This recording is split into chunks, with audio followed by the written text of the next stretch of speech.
Hey guys, welcome to the channel. Sunny here, and we're back with another global lab. Nothing crazy is probably going to happen until Heidelberg Ball next month on June 22nd, but we got some big stuff today after all, so we'll dive right into it. There is some life skilling updates with the tools, unification, family-wide. There's also Node Ward. There's an update to BSR 100 and 200, which is kind of massive, and we're just going to take a look at it right here. So the gathering and fishing tools are family unit integrated, so it's going to be family-wide now, which is really, really cool. Basic gathering and fishing tools. You will no longer need any preparation to collect the various items you encounter while adventuring in the world of Black Desert. When you come across an unfamiliar natural collection along the way or pass by a waterfront, when you feel like you can catch unfamiliar fish species, you can enjoy collecting and fishing as you like.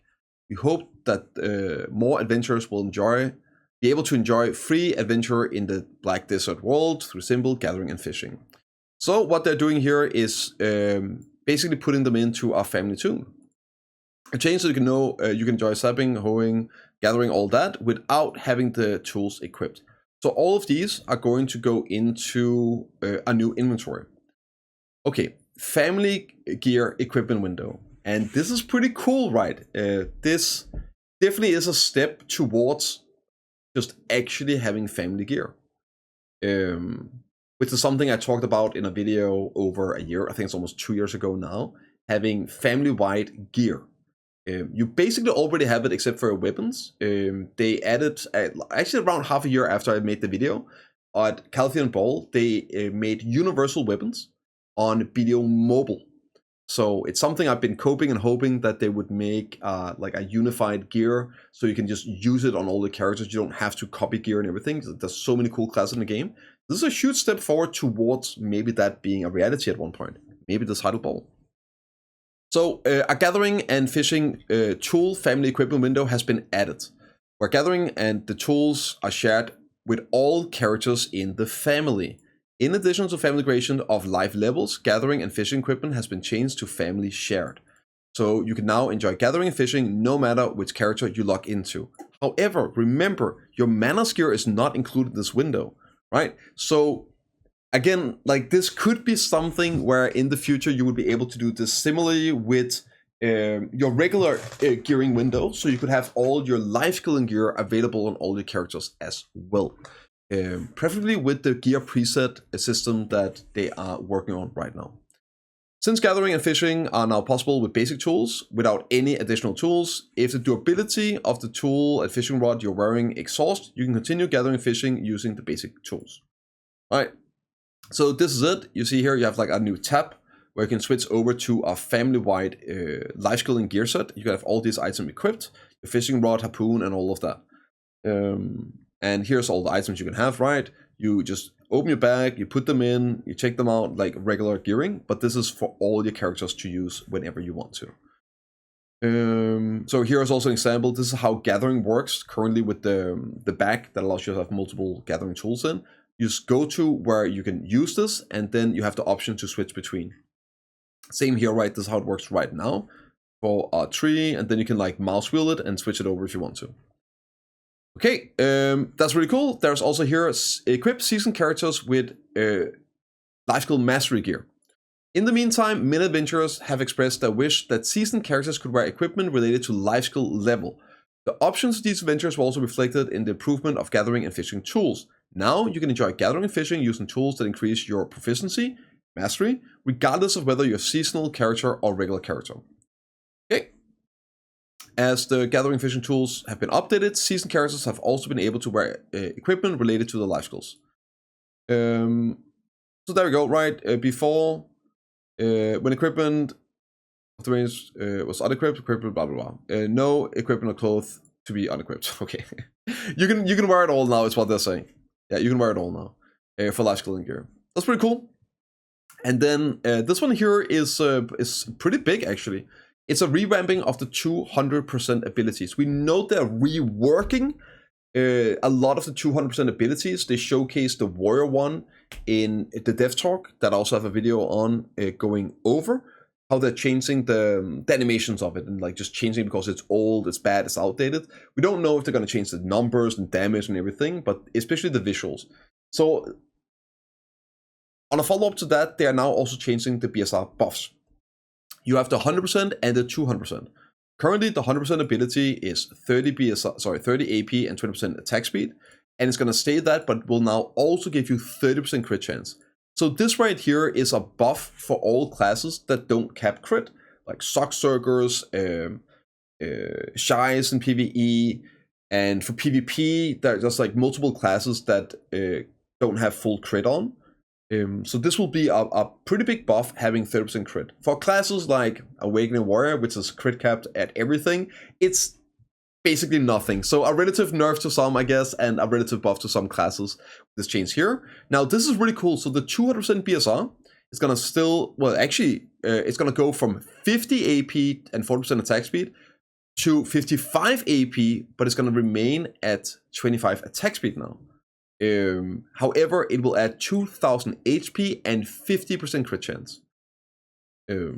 Yeah, okay. Now the 200% is very hard to get, but on today's update, they're also doing the Tungrad set bonus, which will make it a bit easier. So they're adding a 3 and 5 set bonus to Tungrad accessories. The 3 set is going to give you plus 30% BSR, which will allow you to get 200% max BSR on your own. And the 5 set for 12 AP. Now, I don't think this is going to be anything people are really going to be running. I do think running a 200% BSR cap build will be very useful for some node wars and seeds in organized PvP, where you can build it up yourself and you can like time it and everybody can pop this. It's going to be a pretty huge buff to have. So I could definitely see people running that for those, but in PvE and everything, you're probably just better off using 200% absorbs than 1 200. So yeah. It's still going to be a great, the 5 set bonus especially, it's going to be a great progressing set instead of going like Ogre and Bassi. This is not an alternative to Debos, but it's a great alternative to going towards Debos. Getting 5 Tungrads along the way is going to be a really good cost-efficient build when progressing towards Debos.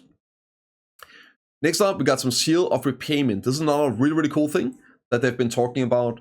They added the Seal UI not that long ago, and there's still a lot of old, useless seals from events and all that some of us have laying around. All of these dead seals, they are now going to be removing. Numerous seals that were no longer used have been integrated in the reward seals, as above 200 seals were integrated into one. The warehouse and character bag where the seals were stored became much lighter. We hope that adventurers can have more comfortable and pleasant journey. So they're taking all of these seals and turning them into the event reward seal. 200 different types, right? And you'll just have those, you'll get those to clear out your inventory, you're going to get some inventory space and all that, it's great. And you're going to get these seals as a reward. Now, what can you get for them? I guess it's at all times. You can, 1 seal, a fairy dust, 150 for a black crystal, 300 for a crunstone, 350 for old moon catalyst, 500 seals for T9 materials, crystal powder, a gamma scale, and for every 1,000 you can get 1 Mani's unstable fuel. So I like me some crunstones. We'll see how many seals people end up with. We don't really have a conversion rate, so we'll just have to wait and see. Yeah, so here there's like Thieves Journal. They're making it easier. They're adding some more items you can show for the sun. We got some quest update here for the weekly quest, improved to location request method. So you can get it up here. Instead of now when you kill the boss, you don't have to pick up the quest. It does it automatically.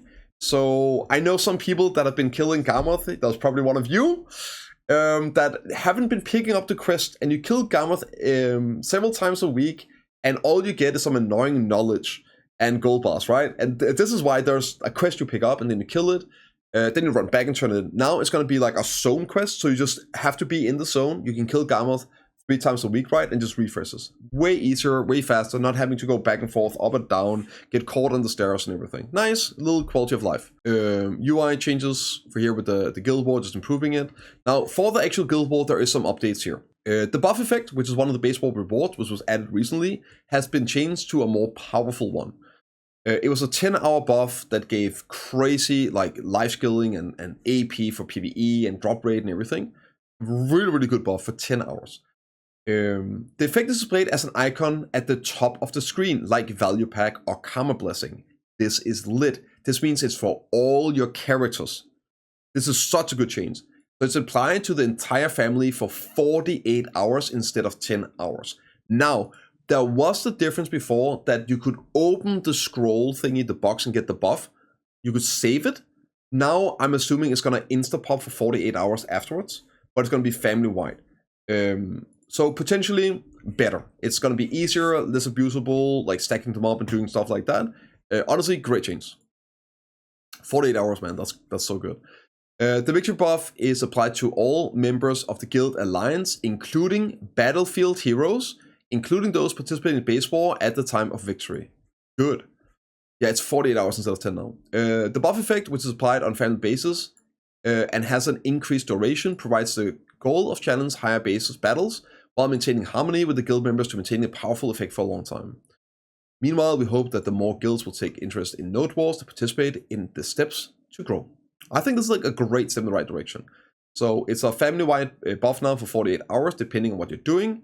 And if you guys don't know the buff, for Belnas and Serendia, participation is 5 monster AP, 5 drop rate, 25 mastery, and 20 EXP. And the victory is 10, 10, 50, and 30. It goes up on Medai and Belnas all the way up to the uncapped, which is what they want people to push for.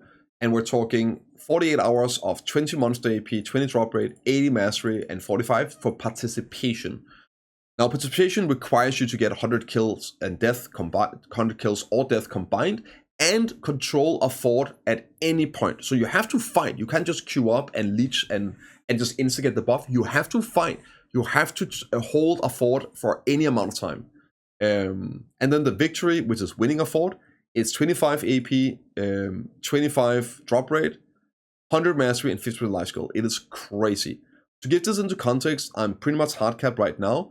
This buff right here, for where I'm grinding, is going to be between 8 and 10% damage increase. That's a lot. That's a huge increase in grind speed, plus the drop rate. So really, really cool. I love this change here. Okay, I'm making some changes to the annexes. The base wars has been reorganized and the ability of the Nexus buildings were adjusted along various changes. Currently, it is difficult to quickly destroy Nex buildings during occupation, so they reduce the defensiveness, right? Some reduction here. We don't have this yet. This should be playable on Sunday for NA and EU for the first time. You need to hold the fort once as well, Way. You can't just int. You have to literally fight.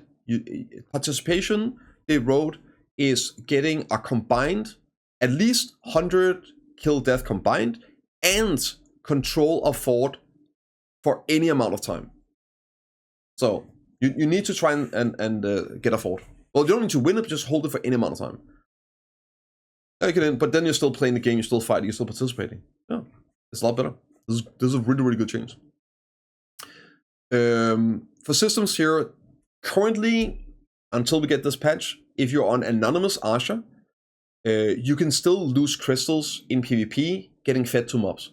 Because the way the system works is it works on flagging up.